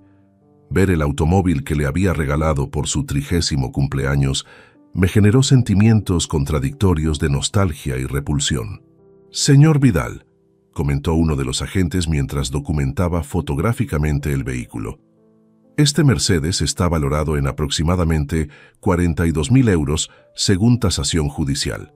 Su venta contribuirá significativamente a la recuperación de fondos sustraídos». El proceso de confiscación fue eficiente y profesional. En menos de 30 minutos, el Mercedes estaba siendo transportado hacia el depósito judicial, donde permanecería hasta la subasta oficial. La segunda parada, casa de Marcos en Getafe, resultó más complicada. El Audi no estaba en su plaza de garaje habitual. Torres inmediatamente activó protocolos de búsqueda. «Control. Necesitamos localización GPS inmediata del vehículo Audi A4, matrícula 7842JKL. Posible intento de ocultación». La respuesta llegó en 5 minutos. «Inspector Torres, el vehículo está registrado en un taller mecánico en Parla. Propietario declarado, Marcos Vidal Ruiz. Nos dirigimos inmediatamente hacia Parla». El taller resultó ser un establecimiento aparentemente legítimo, especializado en automóviles de lujo. El propietario, un hombre de mediana edad llamado Joaquín Herrera Vega, nos recibió con nerviosismo evidente. «Señores policías, el Audi fue traído por Marcos hace una semana para revisión general. Pagó por adelantado 500 euros por servicios completos». Torres examinó la documentación. «¿Marcos mencionó alguna urgencia específica sobre este trabajo?»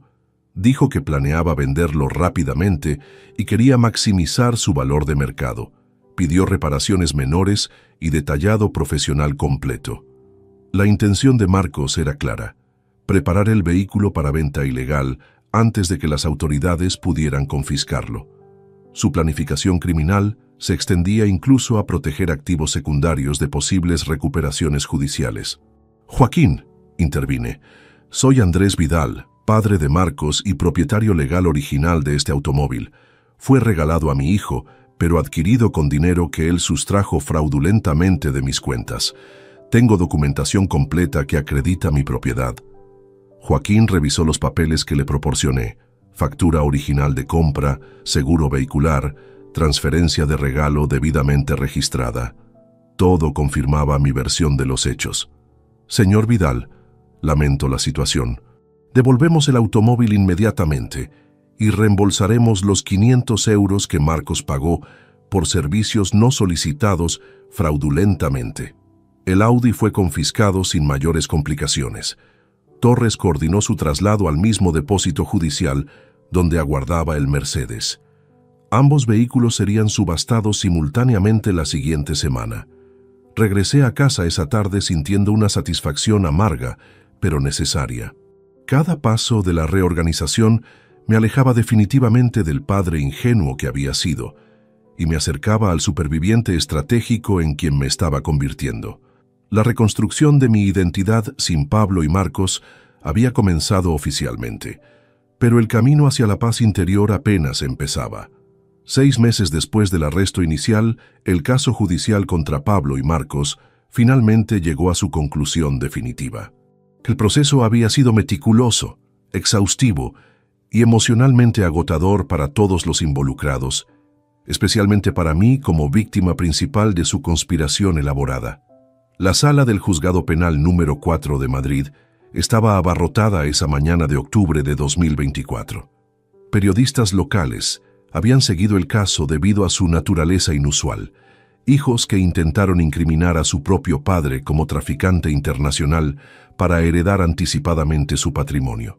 La historia había captado atención mediática como símbolo de la degradación de valores familiares tradicionales. Me senté en la primera fila junto a Miguel Serrano, quien había manejado brillantemente todos los aspectos legales de mi recuperación patrimonial. Durante estos meses, habíamos logrado recuperar aproximadamente el 85% de los fondos sustraídos, superando incluso nuestras expectativas iniciales más optimistas. «Andrés», me susurró Serrano mientras esperábamos el ingreso del tribunal, «las evidencias presentadas son abrumadoras. Las confesiones completas de ambos, combinadas con la documentación forense, garantizan condenas significativas. El juez presidente, honorable magistrado Fernando López Aguirre, ingresó puntualmente a las 10 de la mañana. Era un hombre de aproximadamente 60 años, con reputación de severidad particular en casos de traición familiar y fraudes patrimoniales. Su historial judicial mostraba consistencia en imponer penas ejemplares para disuadir crímenes similares. Se abre la sesión para dictar sentencia en el caso número 23-47-2024, Ministerio Fiscal versus Pablo Vidal Ruiz y Marcos Vidal Ruiz, por los delitos de tráfico internacional de estupefacientes, falsificación documental, estafa agravada y conspiración criminal. Pablo y Marcos ingresaron esposados y vestidos con trajes oscuros proporcionados por sus defensores públicos. Durante estos 6 meses en prisión preventiva, ambos habían perdido peso considerablemente. Sus rostros demacrados y posturas encogidas reflejaban el impacto psicológico del encarcelamiento y la certeza de condenas severas inminentes. Evité contacto visual directo con ellos.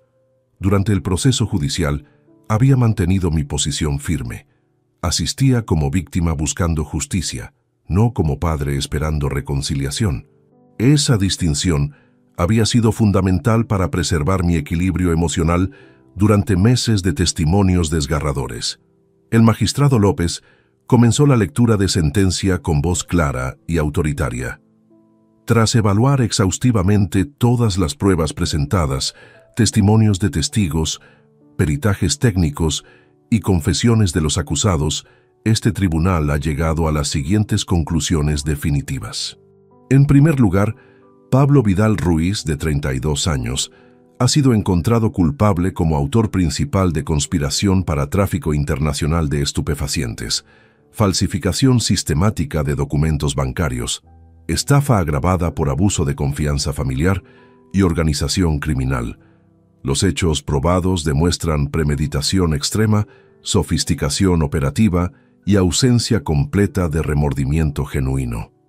Pablo permaneció inmóvil mientras escuchaba su destino sellarse oficialmente. Sus abogados habían intentado argumentar circunstancias atenuantes, presiones de organizaciones criminales, adicción patológica al juego, manipulación psicológica de terceros. Ninguno de estos argumentos había logrado impresionar al tribunal. Este tribunal condena a Pablo Vidal Ruiz a 8 años y 6 meses de prisión efectiva, inhabilitación absoluta para ejercer cargos públicos por 12 años y multa de 150.000 euros. Además, deberá restituir la totalidad de los fondos sustraídos que no hayan sido recuperados mediante procedimientos civiles. 8 años y 6 meses. Pablo tendría 41 años cuando recuperara su libertad, asumiendo comportamiento ejemplar durante el encarcelamiento. Su vida profesional quedaría arruinada permanentemente, sus contactos sociales destruidos, su reputación manchada irreversiblemente. El magistrado continuó. En segundo lugar, Marcos Vidal Ruiz, de 29 años, ha sido encontrado culpable como cómplice necesario en todos los delitos mencionados, con circunstancias atenuantes por su cooperación parcial con la investigación y evidencias de manipulación ejercida por su hermano mayor. Marcos había mostrado mayor colaboración durante el proceso, proporcionando detalles adicionales sobre contactos criminales y métodos operativos utilizados. Su estrategia defensiva había sido presentarse como víctima secundaria de la influencia dominante de Pablo, argumento que aparentemente había tenido impacto judicial limitado, pero real. Este tribunal condena a Marcos Vidal Ruiz a 6 años y 3 meses de prisión efectiva, inhabilitación para ejercer cargos públicos por 8 años y multa de 100.000 euros. Igualmente, deberá participar en la restitución de fondos sustraídos. 6 años y 3 meses. Marcos saldría de prisión aproximadamente a los 35 años, teóricamente, con oportunidades de reconstruir su existencia si demostraba cambios auténticos de comportamiento y valores fundamentales. Las multas económicas impuestas eran simbólicas considerando que ambos carecían de patrimonio líquido para pagarlas, pero establecían precedente legal para embargos futuros sobre cualquier ingreso que pudieran generar después de cumplir sus condenas. El magistrado López se dirigió específicamente hacia mí. Señor Andrés Vidal Moreno, este tribunal reconoce el impacto devastador que estos crímenes han tenido sobre su bienestar físico, emocional y patrimonial. La traición perpetrada por sus hijos constituye una de las formas más viles de abuso familiar que este juzgado haya conocido. Sus palabras me proporcionaron una validación oficial que había necesitado durante meses. El sistema judicial confirmaba que mi dolor era legítimo, mi indignación justificada y mis decisiones de autoprotección apropiadas. Adicionalmente, este tribunal ordena que Pablo y Marcos Vidal Ruiz mantengan orden de alejamiento de 500 metros respecto a su padre durante 5 años posteriores al cumplimiento de sus condenas, salvo autorización judicial específica solicitada mediante procedimiento formal. La orden de alejamiento había sido sugerencia de Serrano para protegerme contra posibles intentos de manipulación o chantaje emocional cuando recuperaran su libertad. Durante años, tendría protección legal contra acercamientos no deseados que pudieran comprometer mi estabilidad psicológica reconstruida. Después de dictar sentencia, el magistrado López ofreció oportunidad para declaraciones finales de los condenados. Pablo declinó hablar, pero Marcos solicitó dirigirse al tribunal. Señor magistrado, acepto completamente la responsabilidad por mis acciones y las consecuencias que han generado. Quiero expresar públicamente mi arrepentimiento hacia mi padre, quien no merecía ser victimizado por nuestras decisiones irresponsables. Espero algún día poder demostrar mediante hechos, no palabras, que he aprendido de estos errores terribles. Sus palabras sonaron ensayadas, pero contenían matices de sinceridad que no había percibido durante nuestro encuentro carcelario meses atrás. Quizás la certeza de años de prisión había comenzado a generar reflexión genuina sobre las consecuencias de sus elecciones. Pablo, por contraste, mantuvo silencio absoluto hasta el final. Su expresión rígida sugería resentimiento por haber sido descubierto más que remordimiento por haber cometido los crímenes. Esa diferencia de actitudes confirmaba mi percepción de que Pablo representaba peligro continuo, mientras Marcos podría eventualmente demostrar capacidad de cambio auténtico. Al concluir la sesión, periodistas intentaron obtener declaraciones mientras salíamos del juzgado. Serrano había preparado una declaración breve que leí ante las cámaras. La justicia ha sido servida hoy. Mis hijos han recibido condenas proporcionales a la gravedad de sus crímenes. Como víctima de su conspiración, me siento vindicado por el sistema legal que protegió mis derechos cuando mi propia familia intentó destruirme. Espero que este caso sirva como advertencia sobre las consecuencias de traicionar la confianza familiar más sagrada. Esa tarde, solo en mi apartamento recién adquirido en Santander, reflexioné sobre el cierre definitivo de esta etapa judicial. Pablo y Marcos comenzarían a cumplir sus condenas inmediatamente, trasladados a centros penitenciarios donde permanecerían durante años. La justicia legal había sido servida, pero la justicia emocional requería un proceso más largo y complejo. Había recuperado la mayoría de mi patrimonio, obtenido protección judicial contra futuros acercamientos no deseados y confirmado oficialmente mi condición de víctima inocente. Sin embargo, la reconstrucción de mi identidad personal sin ellos apenas comenzaba. Los próximos años determinarían si lograría encontrar paz genuina o si permanecería para siempre marcado por esta traición familiar sin precedentes. Diciembre de 2024. 9 meses han transcurrido desde aquella mañana devastadora en el aeropuerto de Madrid-Barajas que cambió irrevocablemente el curso de mi existencia. Mientras escribo estas líneas desde la terraza de mi nuevo apartamento en Santander, observando las olas del mar Cantábrico romper contra las rocas bajo un cielo gris invernal, comprendo que el hombre que soy ahora guarda poca semejanza con aquel padre ingenuo que despertó emocionado por unas vacaciones familiares que jamás llegaron a materializarse. La decisión de mudarme a Santander no fue impulsiva, sino producto de meses de reflexión cuidadosa. Necesitaba distancia física y emocional de Madrid, donde cada esquina contenía recuerdos asociados con Pablo y Marcos.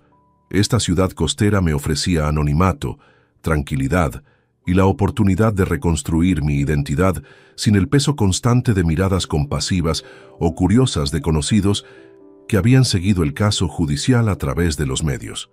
El apartamento que adquirí es considerablemente más pequeño que mi antigua vivienda familiar en Pozuelo de Alarcón, pero infinitamente más apropiado para mis necesidades actuales. 2 habitaciones, salón amplio con vistas al mar, cocina moderna pero compacta, y una terraza donde paso las tardes leyendo o simplemente contemplando el horizonte infinito que me recuerda la vastedad de posibilidades que aún existen en mi vida. La venta de la casa familiar en Madrid fue uno de los procesos más dolorosos pero necesarios de esta transición.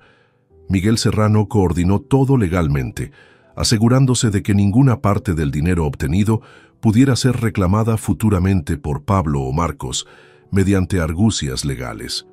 El producto de la venta, combinado con los fondos recuperados judicialmente, me proporcionó estabilidad económica suficiente para vivir cómodamente sin trabajar durante el resto de mi existencia. Mis rutinas diarias han adquirido simplicidad que antes habría considerado aburrida, pero que ahora aprecio como libertad auténtica.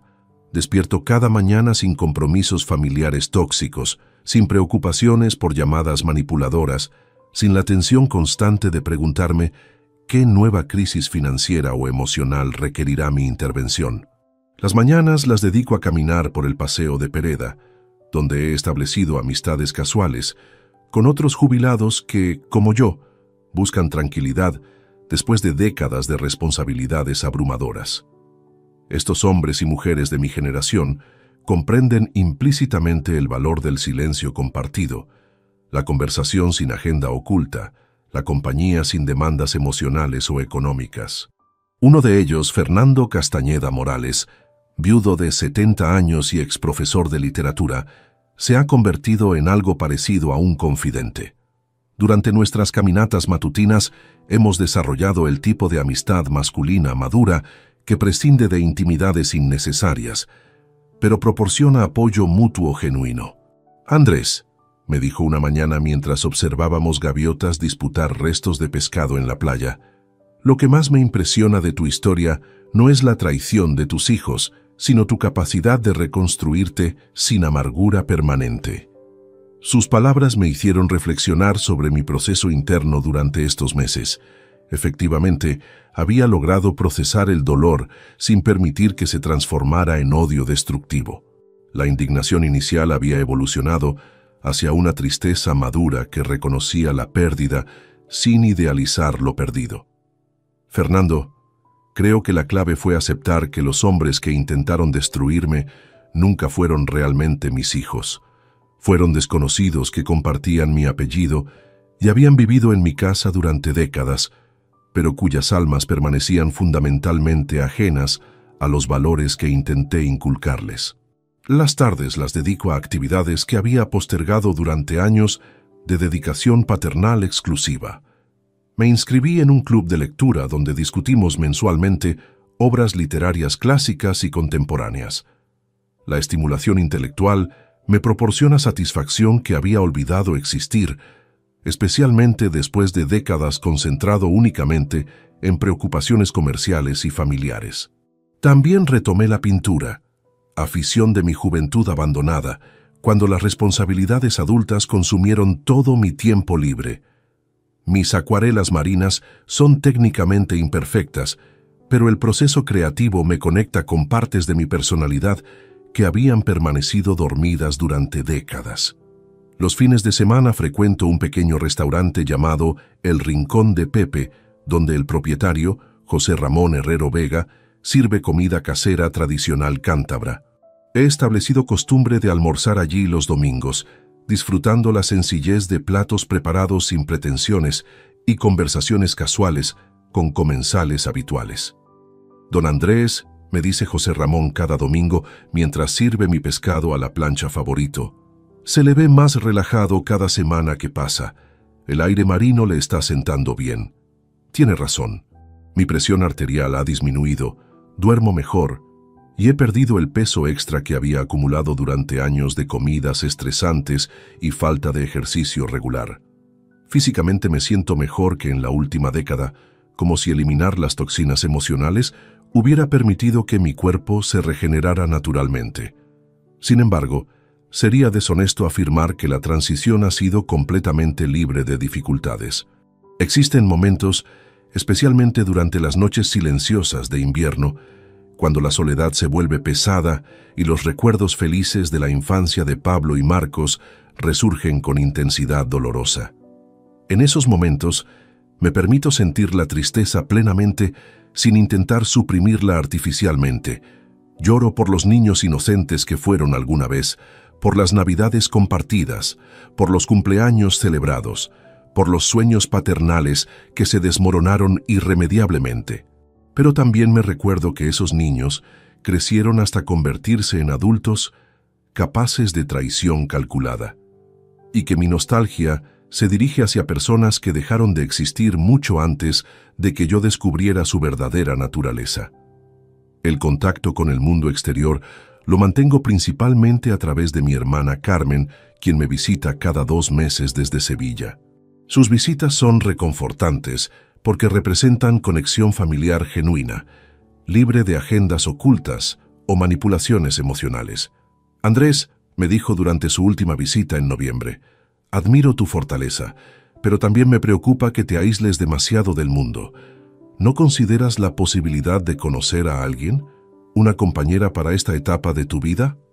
Su sugerencia era bien intencionada, pero prematura. La traición de Pablo y Marcos había dañado mi capacidad de confiar profundamente en nuevas personas. Aunque había desarrollado amistades satisfactorias en Santander, todas permanecían en niveles superficiales que me permitían mantener control emocional completo. Carmen, necesito más tiempo para reconstruir mi capacidad de confianza, quizás en el futuro, pero ahora valoro demasiado la paz que he conseguido como para arriesgarla con complicaciones emocionales nuevas. La Navidad de 2024 será la primera que pasaré completamente solo en 64 años de existencia. Inicialmente, la perspectiva me generaba ansiedad, pero ahora la anticipo con serenidad. He planificado una cena sencilla en casa, seguida de lecturas tranquilas y quizás una película clásica. Será diferente, pero no necesariamente peor que las Navidades tensas de años recientes cuando Pablo y Marcos fingían alegría familiar mientras planificaban secretamente mi destrucción. Respecto al futuro de mis relaciones con Pablo y Marcos, mantengo posición de distancia indefinida. Ambos han enviado cartas desde prisión durante estos meses. Pablo mantiene actitud defensiva, culpando a circunstancias externas, mientras Marcos ha mostrado evolución hacia aceptación genuina de responsabilidad.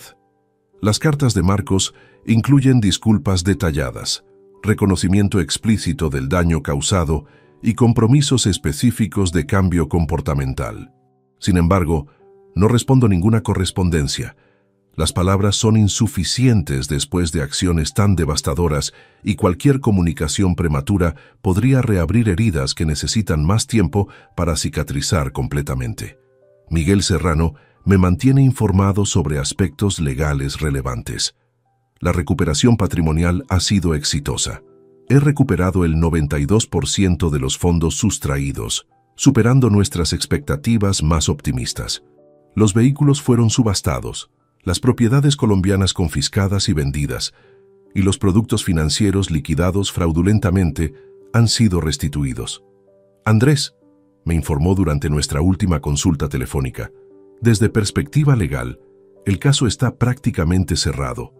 Pablo y Marcos cumplirán sus condenas íntegramente y la orden de alejamiento permanecerá vigente según programado. Tu patrimonio está completamente protegido contra futuras reclamaciones. Esa protección legal me proporciona tranquilidad fundamental. Independientemente de lo que depare el futuro, Tengo garantías de que mi estabilidad económica y emocional no podrá ser comprometida nuevamente por quienes una vez llamé hijos. Al finalizar este relato, mientras el sol invernal se oculta detrás de las montañas cántabras, tiñendo el mar de colores dorados y púrpuras, reflexiono sobre las lecciones aprendidas durante este año transformador. La traición más dolorosa puede convertirse en liberación más profunda si se procesa con sabiduría y determinación. La familia biológica no garantiza lealtad automática, pero la familia elegida puede proporcionar conexiones más auténticas y duraderas. He aprendido que la soledad elegida es preferible a la compañía tóxica, que la paz interior vale más que la aprobación externa y que reconstruir la identidad después de los 60 años no solo es posible, sino potencialmente más satisfactorio que mantener estructuras familiares disfuncionales por obligación social. Pablo y Marcos perdieron un padre que los amaba incondicionalmente, pero ganaron las consecuencias que sus elecciones merecían. Yo perdí 2 hijos que creía conocer, pero gané una libertad que no había experimentado en décadas. El hombre que mira este atardecer desde Santander es más sabio, más fuerte y paradójicamente más feliz que aquel que despertó ilusionado aquella mañana de marzo en Madrid. A veces las traiciones más devastadoras nos llevan hacia las libertades más preciadas. La vida continúa y por primera vez en años, esa continuación me llena de expectativa serena en lugar de ansiedad defensiva. Si te gustó esta historia, dale like al video, suscríbete al canal y comparte tus impresiones en los comentarios. Para escuchar la próxima historia, haz clic en la caja de la izquierda. Gracias por vernos.